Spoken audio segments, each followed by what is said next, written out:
Discover the world کے معزز دوستو، السلام علیکم۔ ناظرین اکرام، اللہ تعالیٰ نے انسان کو پیدا فرما کر جہاں اسے نیکی کے کاموں میں ڈھیروں نعمتوں، رحمتوں اور آسانیوں سے نوازا ہے، وہیں اس کی آزمائش کے لیے بھی کئی ایسی چیزوں کو تخلیق فرمایا جس کے ذریعے وہ اپنے بندوں کا امتحان لے کر انہیں پاک صاف کر سکے۔ اسی بارے میں قرآن مجید فرقان حمید میں ارشاد باری تعالیٰ ہے، اور اس لیے کہ اللہ تعالیٰ کو تمہارے سینوں کے اندر کی چیز کا آزمانا اور جو کچھ تمہارے دلوں میں ہے اس کا پاک کرنا مقصود تھا، اور اللہ تعالیٰ دلوں کے بھید جاننے والا ہے۔ دوستو، انہی آزمائش میں سے ایک ابلیس کی تخلیق ہے جس کے ذریعے اللہ تعالیٰ اپنے پیاروں کو آزما رہا ہے، اور یہ ایسی آزمائش ہے جو نہایت سخت ہونے کے ساتھ ساتھ ہمیشہ انسان کے ساتھ رہنے والی ہے، کیونکہ اللہ تعالیٰ نے ابلیس کو ایک مقررہ وقت تک مہلت دے رکھی ہے۔ تو جس نے اس کی بات مان لی، اس نے خود کو گمراہ کرنے کے ساتھ ساتھ اللہ تعالیٰ کی بھی نافرمانی کی، کیونکہ بارگاہ الہی سے دھتکارے جانے کے بعد ابلیس نے یہ عہد کیا تھا کہ وہ یہ کام کرے گا۔ اسی ضمن میں قرآن مجید فرقان حمید سورۃ بقرہ آیت نمبر 36 میں ارشاد ہوتا ہے، اور جب ہم نے فرشتوں سے کہا کہ آدم کو سجدہ کرو تو سب نے سجدہ کیا ابلیس کے سوا، اس نے انکار کیا اور تکبر کیا اور کافروں میں سے ہو گیا۔ اسی طرح سورۃ الاعراف میں ارشاد ہوتا ہے، تو اللہ تعالیٰ نے فرمایا کہ تو آسمان سے اتر جا، تجھے کوئی حق حاصل نہیں کہ تو آسمان میں رہ کر تکبر کرے، تو نکل جا، بے شک تو ذلیلوں میں سے ہے۔ اس نے کہا کہ مجھے قیامت کے دن تک مہلت دیجیے، اللہ نے فرمایا تجھے مہلت دی گئی۔ ابلیس نے کہا کہ اس کے سبب کہ آپ نے مجھے گمراہ کیا، میں قسم کھاتا ہوں کہ میں ان کے لیے آپ کی سیدھی راہ میں بیٹھوں گا، پھر ان پر حملہ کروں گا، ان کے آگے، ان کے پیچھے، اور ان کی دائیں جانب سے بھی اور ان کی بائیں جانب سے بھی، اور آپ ان میں سے اکثر کو شکر گزار نہیں پائیں گے۔ اللہ تعالیٰ نے فرمایا کہ یہاں سے ذلیل و خوار ہو کر نکل جا، ان میں سے جو شخص تیرا کہا مانے گا میں ضرور تم سب سے جہنم بھروں گا۔ ناظرین محترم، ان آیات سے یہ معلوم ہوتا ہے کہ اللہ تعالیٰ نے ابلیس کو ایک مقررہ وقت تک مہلت دے رکھی ہے، جس کا علم اللہ تعالیٰ کے سوا کسی کو نہیں ہے۔ ابلیس نے اللہ تعالیٰ سے قیامت تک کے لیے مہلت طلب کی تھی، جو کہ اس بات کی دلیل ہے کہ ابلیس آج بھی زندہ ہے اور ابھی تک زمین میں فساد برپا کرنے میں مصروف عمل ہے، اور لوگوں کو اللہ کی راہ سے بھٹکا رہا ہے، جس سے اکثر لوگوں کے ذہنوں میں یہ سوال ابھرتا ہے کہ آخر یہ ابلیس کہاں رہ کر فتنہ فساد برپا کر رہا ہے۔ تو اس کی رہائش کے بارے میں حدیث مبارکہ میں ارشاد ہوتا ہے کہ بے شک ابلیس کا عرش پانی پر ہے، اور وہ اپنے لشکر کی فوجیں روانہ کرتا ہے جو لوگوں میں فتنہ ڈالتے ہیں، اور اس کے ہاں سب سے بڑا وہ ہے جو سب سے زیادہ فتنہ ڈالے، جبکہ اس کی فوجوں میں جو تمام فتنہ فساد کی خبریں اس تک پہنچاتے ہیں، اس میں جنات کا عمل دخل ہوتا ہے، یعنی جنات اس بڑے شیطان تک تمام قسم کی خبریں پہنچاتے ہیں، جبکہ یہ جنات انسانوں کی ایک بڑی تنظیم جسے الومیناٹی کہا جاتا ہے، اس میں سے کچھ ممبرز کو اپنے چیلے مقرر کر کے ان سے لوگوں کو بہکانے اور فساد ڈلوانے کا کام لیتے ہیں۔ اس تنظیم کا طریقہ کار اس قدر خفیہ ہوتا ہے کہ اس کے بارے میں معلومات لینا تقریباً ناممکن ہوتا ہے، لہٰذا جنات کی طرف سے کی گئی منصوبہ بندی اس قدر غیر معمولی طور پر خفیہ اور انتہائی رازداری میں رکھی جاتی ہے کہ ان کے اراکین کے علاوہ کسی اور کو اس کی ہوا تک نہیں لگنے دی جاتی، اور جو ممبر جنات مقرر کرتے ہیں وہ لوگوں کے سامنے ایک دوسرے سے خفیہ کوڈز میں بات چیت کرتے ہیں، اور وہ ایک دوسرے کو اپنے خفیہ اشاروں اور الفاظ کے ذریعے پہچان جاتے ہیں،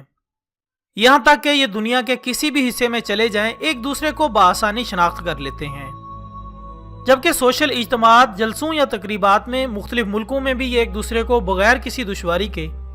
اور بغیر کوئی لفظ منہ سے نکالے صرف اپنے ہاتھ یا جسم کے خفیہ اشاروں کی زبان سے پہچان جاتے ہیں۔ مثال کے طور پر ان کا عام اشارہ مثلث کا نشان ہے جسے ایک آنکھ کہا جاتا ہے۔ اگر کسی اجنبی ماحول میں کوئی فری میسن یا الومیناٹی یہ معلوم کرنا چاہے کہ وہاں اس کی برادری کے اور کتنے افراد موجود ہیں، تو وہ صرف اپنے کوڈ یا واسکٹ کے بٹنوں کے درمیان ہاتھ رکھ کر ایک طرف اپنی انگلیوں سے مثلث بنائے گا، تو اس کی برادری کے تمام اراکین جو اس جگہ موجود ہوں گے اسے فوراً شناخت کر لیں گے۔ جبکہ شیطان کے چیلوں میں موجود جنات عام طور پر اس تنظیم کو دو طریقوں سے لے کر چلتے ہیں۔ ایک تو یہ ہے کہ دنیا کے مختلف ممالک کے پاورفل لوگوں کو خرید لیا جائے یا ان لوگوں کو پاور میں لایا جائے جو ان کے لیے کام کرتے ہوں۔ ایک اندازے کے مطابق دنیا کے تقریباً 70% قائدین جو اپنے اپنے ممالک میں طاقت کے پہاڑ سمجھے جاتے ہیں، وہ انہی کے خفیہ ایجنڈوں پر کام کر رہے ہیں۔ ان کا دوسرا طریقہ ایگریمنٹ کہلاتا ہے، یہ ایگریمنٹ الومیناٹی اور ان لوگوں کے درمیان ہوتا ہے جو مختلف ممالک میں میڈیا یا مختلف شعبوں میں ناکام ہوئے ہوتے ہیں، یا وہ لوگ جو بے تحاشا پیسہ، کامیابی اور نام بنانا چاہتے ہیں، چاہے کسی بھی قیمت پر۔ ایگریمنٹ کے ذریعے ان لوگوں کو زندگی کے مختلف شعبوں میں ترقی دلوائی جاتی ہے، ان کو خوب مشہور کر دیا جاتا ہے، اور پھر ان کے ذریعے انہی کے مذاہب کے لوگوں کی اپنے پلان کے عین مطابق مائنڈ پروگرامنگ یا ذہن سازی کی جاتی ہے تاکہ اپنے اہداف کو بآسانی حاصل کیا جا سکے۔ ان کا حتمی مقصد دنیا کے اندر ون ورلڈ آرڈر یا ایک ہی نظام حکومت قائم کرنا ہے، جس کے ذریعے یہ دنیا کے تمام مذاہب کو ختم کر کے اپنی حکومت قائم کرنا چاہتے ہیں۔ ایک اندازے کے مطابق کہا جاتا ہے کہ دنیا کی 1% آبادی الومیناٹی ہے، اور یہ اس قدر امیر ہیں کہ پوری دنیا کے مالی معاملات انہی کے کنٹرول میں ہیں۔ ان لوگوں کو اس طرح استعمال کیا جاتا ہے کہ انہیں پتہ بھی نہیں چلتا کہ کس مقصد کے تحت ان سے کام لیا جا رہا ہے۔ مشہور یہ کیا جاتا ہے کہ یہ سماجی اور تفریحی کلب ہے، اور اس کے ممبر آپس میں ایک دوسرے کی بے انتہا مدد اور خیال کرتے ہیں، اور یہ بات بذات خود کسی تنظیم کا ممبر بننے کے لیے اپنے اندر بڑی کشش رکھتی ہے، خاص طور پر جب بادشاہ، راجے، مہاراجے اور ملک کے بڑے بڑے عہدوں پر فائز لوگ اس کے رکن ہوں، کیونکہ معاشرے کے یہی لوگ اپنے اپنے ملکوں کے اہم رازوں سے واقف ہوتے ہیں۔ الومیناٹی ممبرز کو شراب کے استعمال کی طرف خاص طور پر مائل کیا جاتا ہے، کیونکہ نشے کی حالت میں بے تکلفی پیدا کر کے راز اگلوائے جا سکتے ہیں۔ مختلف قسم کے ٹیسٹ کے بعد جب کسی شخص کو جنات اپنا مستقل ممبر بنانا چاہتے ہیں